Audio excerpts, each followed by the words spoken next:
Hoy con la ayuda de Dios estaremos compartiendo el tema el más grande de los engaños.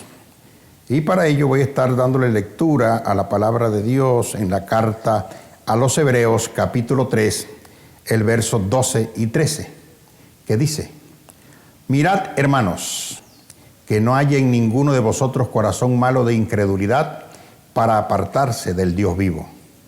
Antes, exhortaos los unos a los otros cada día, entre tanto que se dice hoy, para que ninguno de vosotros se endurezca por el engaño del pecado. Vamos a dar una definición que está en el diccionario acerca de lo que es el engaño. El engaño es hacer creer a alguien por medio de palabras o de hechos o acciones lo que no es verdad. Engaño es ser apartado del camino correcto. Engaño es ser desviado. Engaño es enredar a alguien. Tener por cierto lo que no es. Dar a la mentira apariencia de verdad. Engaño es producir una ilusión. Es casi difícil encontrar una persona en la actualidad que no haya sido engañada. Algunos han sido engañados por sus cónyuges. El esposo engañó a la esposa o la esposa engañó al esposo. Hay padres que han engañado a sus hijos e hijos que han engañado a sus padres. Un jefe puede haber engañado a su trabajador, como un trabajador puede haber engañado a su patrón. Un vecino pudo haber engañado a su cercano. Un comerciante a su comprador. Un líder político, un líder religioso. Alguien que fingía ser nuestro amigo. En fin, de una u otra manera, el ser humano ha sido víctima del engaño.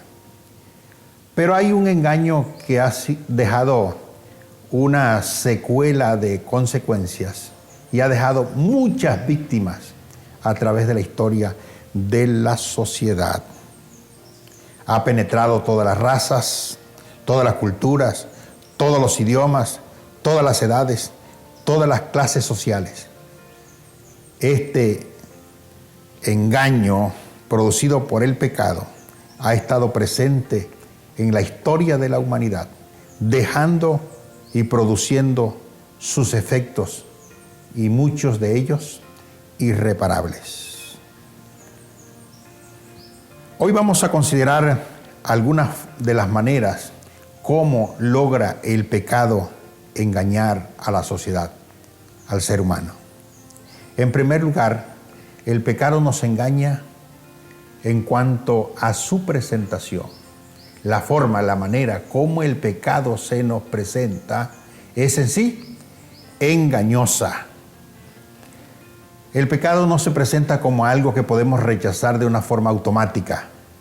El pecado siempre vendrá empaquetado en una forma atractiva. El primer pecado que se cometió en la raza humana se cometió porque se le hizo ver a la mujer que el árbol era bueno para comer y codiciable para alcanzar la sabiduría agradable a los ojos. Nadie cae en el pecado de una forma abierta si no es atraído por alguno de los sentidos. Si la fruta hubiese sido algo maloliente, llena de gusanos, mal formada, nada atractivo, Eva no hubiese incurrido en el pecado. Pero se le mostró el pecado de una forma tan atractiva que codició, tomó y comió. Cuando Acán, aquel hombre israelita que cayó en desobediencia cuando el pueblo de Israel conquistó la ciudad de Jericó, Dios había declarado que todo lo que había en Jericó era anatema, era maldito. Nadie podía tomar absolutamente nada de eso. Pero Acán, dice la Escritura, que vio un manto babilónico, unas piezas de plata y un lingote de oro. El oro, la plata y el manto, el tejido babilónico, le llamó la atención, lo codició, lo agarró y lo escondió debajo de su tienda. Lo mismo podemos decir de David cuando en el tiempo de su reinado los reyes acostumbraban ir a la guerra. Él un día no fue, se quedó en la casa. Y subido en la azotea, dice la Escritura, que vio una mujer muy hermosa que se bañaba. Como rey fue atraído y además de traído mandó a buscar a esa mujer y estuvo con ella. Cayó en pecado porque fue atraído por la belleza de esa mujer que vio a la distancia. Y así sucesivamente todo pecado viene en un estuche muy bonito, muy llamativo, para que nuestros sentidos puedan ser engañados, no nos demos cuenta de lo que hay adentro, pues es difícil pescar con el anzuelo sin carnada. El pez es atraído por la carne que envuelve al anzuelo. Y así suele ser el pecado. No vemos el hierro, el alambre, el acero del anzuelo. Simplemente somos atraídos por la carnada que hay en él y luego, cuando nos damos cuenta, ya es demasiado tarde. Otra de las maneras como nos engaña el pecado es porque normalmente la sociedad, la cultura, le ha dado nombres muy llamativos, muy decorativos al pecado. No directamente se le dice, eso es pecado. La gente dice, es un error, es una falta. Al adulterio, a la fornicación, es una aventura amorosa. Son unas canitas al aire. Es una debilidad. Ese es el uso de mi decisión libre. Es una ideología de géneros. Es una mentirita blanca. Es la cultura de los pueblos. Y así sucesivamente. Son tradiciones, son costumbres, son hábitos. Es mi deleite. Es el uso de mi libre albedrío. Pero no se señala de una forma abierta y directa lo que la Biblia dice es pecado. Por otra parte, el pecado no se engaña porque ofrece placer y deleite. La antesala del pecado es deleitosa. El acto mismo de pecar es deleitoso. La Biblia dice que Moisés, cuando salió de la casa de Faraón, prefirió sufrir con el pueblo de Israel que gozar de los deleites temporales del pecado. Él reconoció que el pecado deleita, pero hizo la observación: deleite temporal, momentáneo, efímero, pasajero, que no dura. Y entonces el pecado ofrece esa clase de deleite. Y la gente suele hasta componer canciones. Hay alguna que dice, ¿por qué será que tocamos el cielo cuando estamos pecando? Pero el pecado nunca nos dice de las consecuencias, de la culpa que luego aparecerá como un fantasma, de los resultados de nuestros actos, que no lo podemos escoger. Las consecuencias del pecado no las podemos decidir nosotros. No vamos nosotros a determinar qué cosas vamos a hacer frente por haber pecado. Las consecuencias vienen automáticamente por haber pecado, pero no somos nosotros los que decidimos qué vamos a padecer o qué consecuencias van a venir por causa de nuestros actos. Otra de las formas que el pecado suele engañar es que va a estar bien todo mientras nadie lo sepa. Por eso es que el pecado no se hace en público. Siempre la gente cuando peca procurará ocultarlo. Desde el principio, cuando Adán y Eva pecaron, lo primero que hicieron fue hacerse vestidos de hoja de higuera y se escondieron detrás de los árboles. Escondidos, porque solemos ocultar el pecado y pensar que mientras nadie sepa, todas las cosas van a estar bien. Eso pensó David. David pecó. La mujer quedó en estado.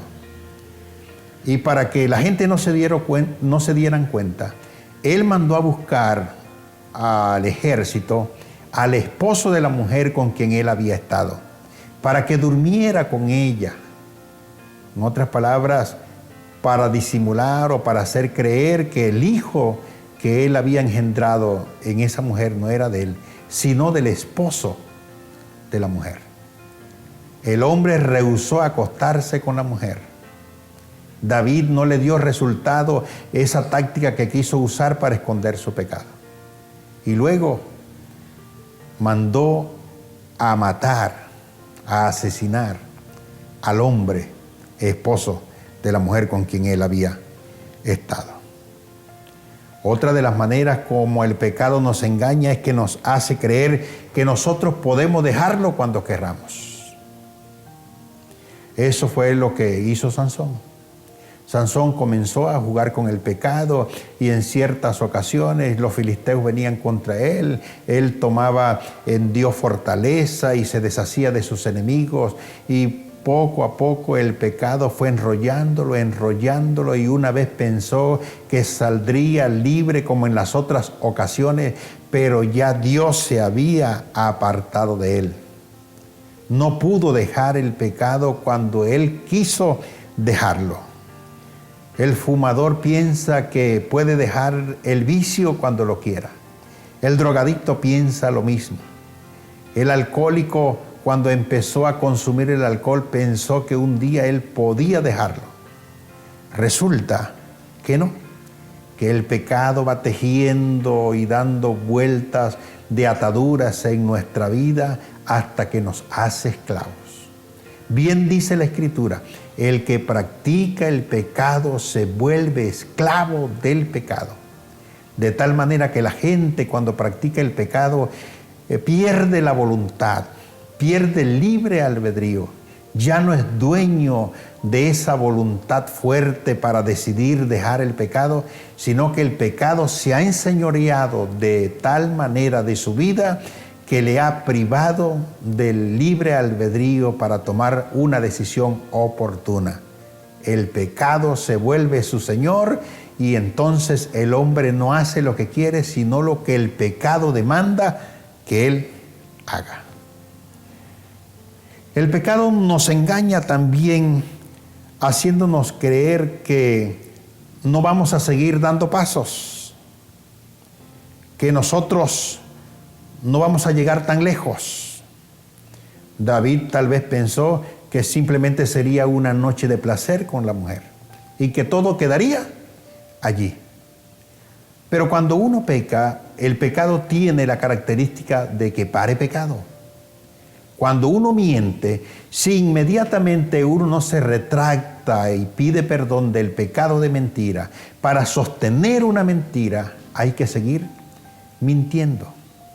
Y a medida que va pasando el tiempo, se van produciendo pecados más desagradables, más profundos, más dañinos. Se siembra viento y se cosecha torbellino. Todo lo que el hombre sembrara, eso también cosechará. De manera que la cosecha siempre será más grande que la cantidad que se siembra. Si tú pecas, aunque el pecado parezca mínimo, de todas maneras es como una semilla que se va a reproducir y la cosecha que te va a venir será más grande que las semillas que tú sembraste. Por otra parte, el pecado nos engaña porque nos hace pensar que no pagaremos las consecuencias de nuestros actos. Y sin embargo, el pecado te cobrará más caro de lo que tú pensabas pagar.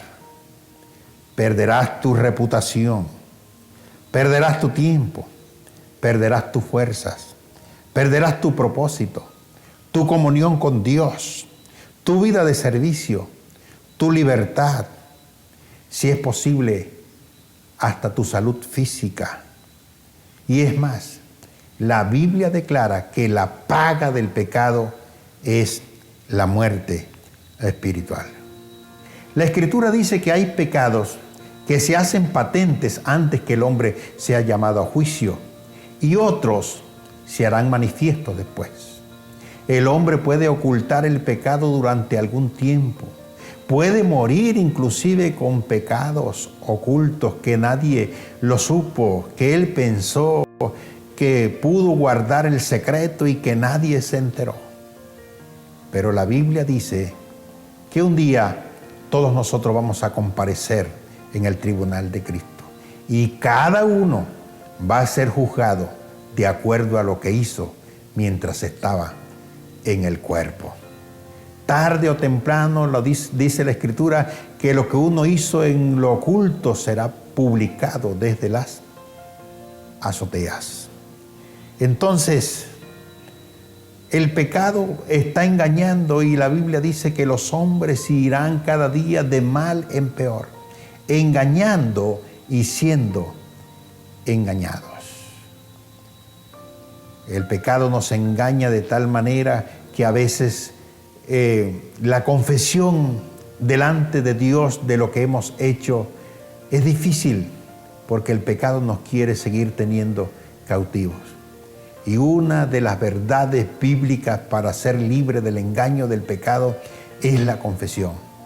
La Escritura dice, el que encubre su pecado no prosperará, pero el que lo confiesa y se aparta alcanza misericordia.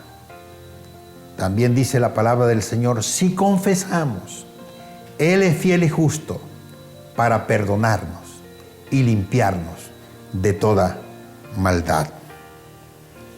Hoy, con este conocimiento que te hemos podido impartir, tú debes tomar una decisión.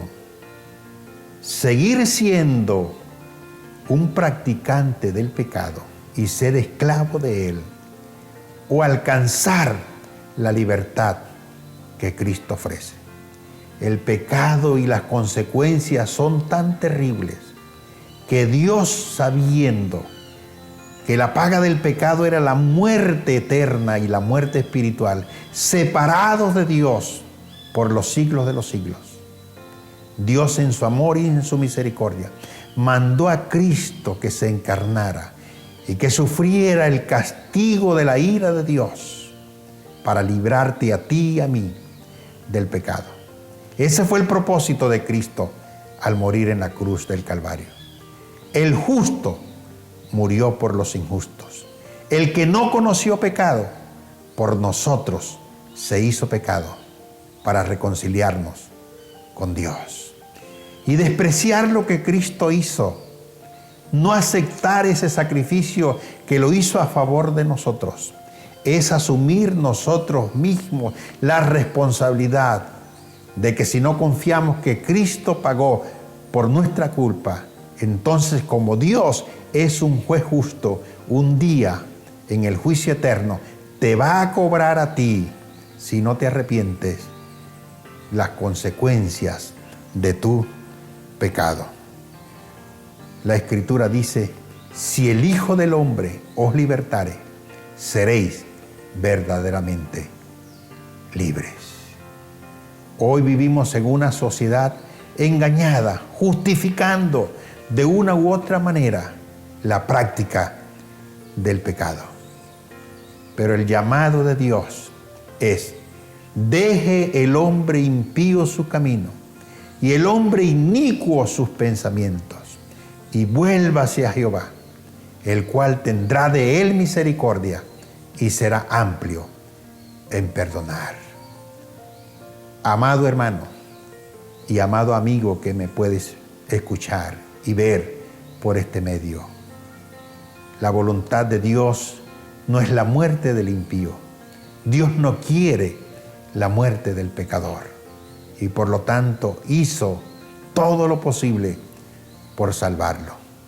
Por eso Juan dice, de tal manera amó Dios al mundo, que ha dado a su Hijo unigénito, para que todo aquel que en Él cree no se pierda, mas tenga la vida eterna. Permita el Señor que esta palabra, a través de la aplicación que el Espíritu de Dios pueda hacer a tu vida, te haga reflexionar. Y si hay un pecado que está dominando y está engañando tu vida, haciéndote sentir la sensación y el placer de que estás bien, sepas que estás viviendo engañado por algo que tarde o temprano tendrá sus consecuencias. Permita el Señor que tenga fuerza de voluntad hoy para decirle al Señor: Padre, he pecado contra el cielo y contra ti, como dijo el hijo pródigo. No soy digno de ser llamado hijo tuyo. Y cuando el hombre vino arrepentido, el Padre lo abrazó, el Padre puso anillo en su dedo, el Padre hizo fiesta. Y dice la Escritura que hay fiesta en los cielos cuando un pecador se arrepiente. Que no seas tú una de las víctimas que el pecado lleva cautiva. Sal hoy de la esclavitud y ven a la libertad que Cristo te ofrece. Dios te bendiga.